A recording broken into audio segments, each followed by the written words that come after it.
Hello, so we need to talk about C9 versus T1 and day 3 in general, day 2 in general.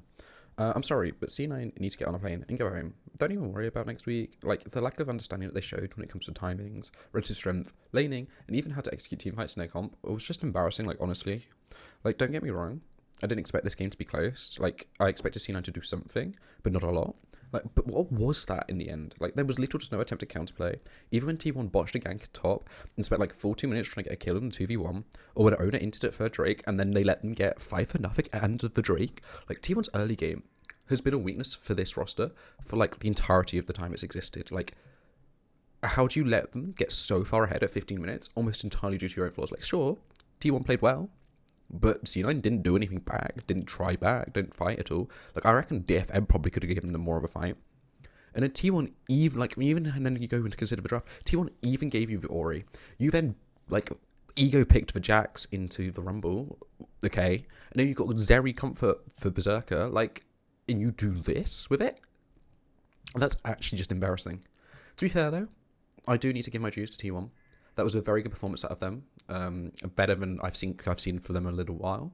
They took advantage of almost every mistake that C9 did make, and T1 are yet to beat a non-LCS team now. And I don't think that them being 2-1 is inflated, unlike the next team we're going to be talking about.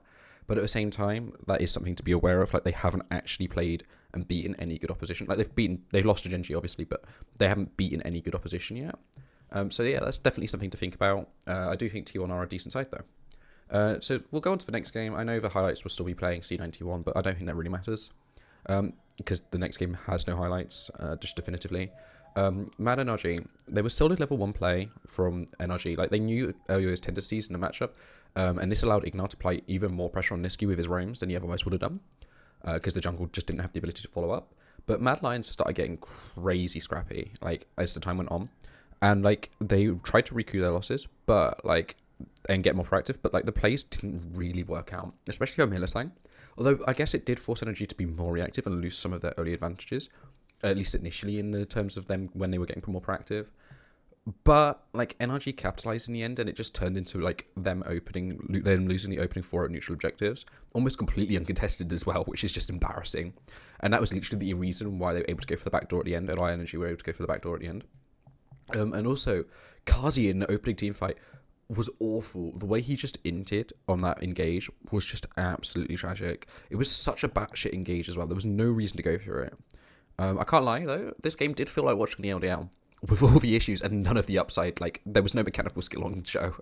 But, you know, don't get me wrong, though. Like, the punishes from Mad were kind of nice, but they often made errors which, like, lessened the impact of them.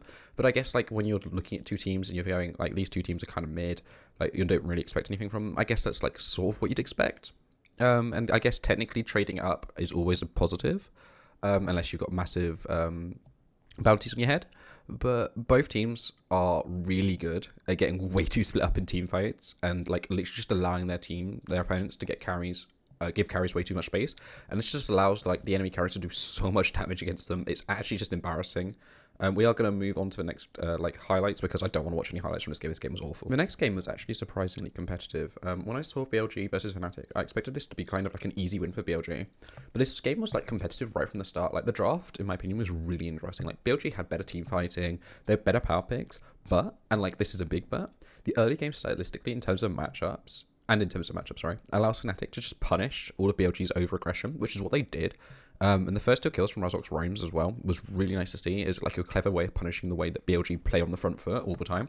Although it was kind of made by Shin's failed flash, but it was nice to see, like, especially given, like, Fnatic were properly executing on their game plan, because we've seen Western teams draft like this in many Worlds tournaments before, many international tournaments before, in fact, and just not do anything.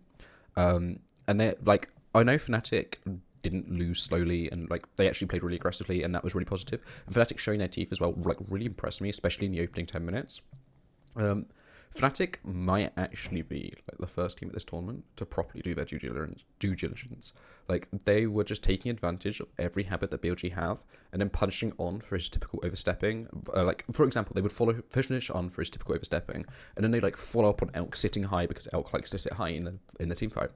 And this game made me so happy after the embarrassment of the opening 2 games. And the first 2 games were just embarrassing to watch as a Western fan. And then like you saw Fnatic show their prep and execute well, and then they kind of held BLG kind of close, despite the fact that BLG were showing that they were way better individually than Fnatic. And like I was really proud of the way that Fnatic put up a fight. Obviously, it wasn't enough to get a win against the comp and the team, but like it was something that I was really excited to see because it's the sort of vibe that you got from like G2 2020. I know G2 2020 obviously wasn't that successful, but like they always looked like they put up a fight. And like obviously that was the remnants of G2 2019. If Fnatic can do the reverse, like they can go from G2 2020 to G2 2019. Like I say, that's a massive benefit, positive, and I think they kind of are doing that. I mean, personally, I think they might have to drop Noah if they want to do that, but like at the same time, they're showing positive signs, and like I don't think the roster's that bad. I do think like at the end of the day, like this draft had flaws. Like I do think the Akali was a mistake. I think the Akali was a bad pick. But like beyond that, like I think this team's going places. I think this team is gonna do something at some point. And I do think Fnatic maybe are my favorite dark horse Western team at the moment. When I say dark horse, I mean like basically any non G2 side from out of the West. I guess we'll go on to the next game. I don't really care about the highlights of the next game. I kind of ignored this game. I was far more interested in talking to my mate whilst doing this instead. But the draft is interesting because Weibo got lots of power picks, like the Rumble, the Jarvan, and the Orianna Leona. The Leona being specifically a power pick because it's into Nico. But KT had this draft that allowed them to get so much success in the chokes, and Weibo just sort of rushed into it, and like it was kind of silly, actually. I was genuinely thinking points during this video, like, you know what, maybe the random commentator on the last video was right about Weibo. Like, apparently, maybe their decision-making is worse than G2. Like, G2 have amongst the worst at this tournament, but maybe Weibo's is even worse. Because apparently, they are very stupid. They kept taking fights that they really shouldn't do in the chokes. And they were playing in a way that was incredibly unproductive for them. They were taking fast fights when they needed to slow down the fight and draw it out. And also, I know KT at one point went way too deep in the top side, like, through their lead. But, like, even with that, like Weibo couldn't really come back. Sorry, the highlights are playing on the side. I really liked watching it, looking over it. But like the first Baron fight was interesting as well because KT set up like really well for it, but then kind of threw their opportunity by choosing to go back for Baron rather than continuing to commit onto the fling, the Shy or the Crisp. But you know what? It wasn't like a bad decision. Like I kind of liked it. This game was really scrappy. In general, like I really enjoyed it. Also, as a big fan, like Lehen's continued to prove why he's one of my favorite supports with a brilliant long range hook onto Weibo during the Baron, or like as set up to the Baron rather than during the Baron. And so I really enjoyed it. I do think we're gonna have to watch out for the 2-1 bracket though. Like if somehow Jisoo get NRG, it's scripted as fuck, dude.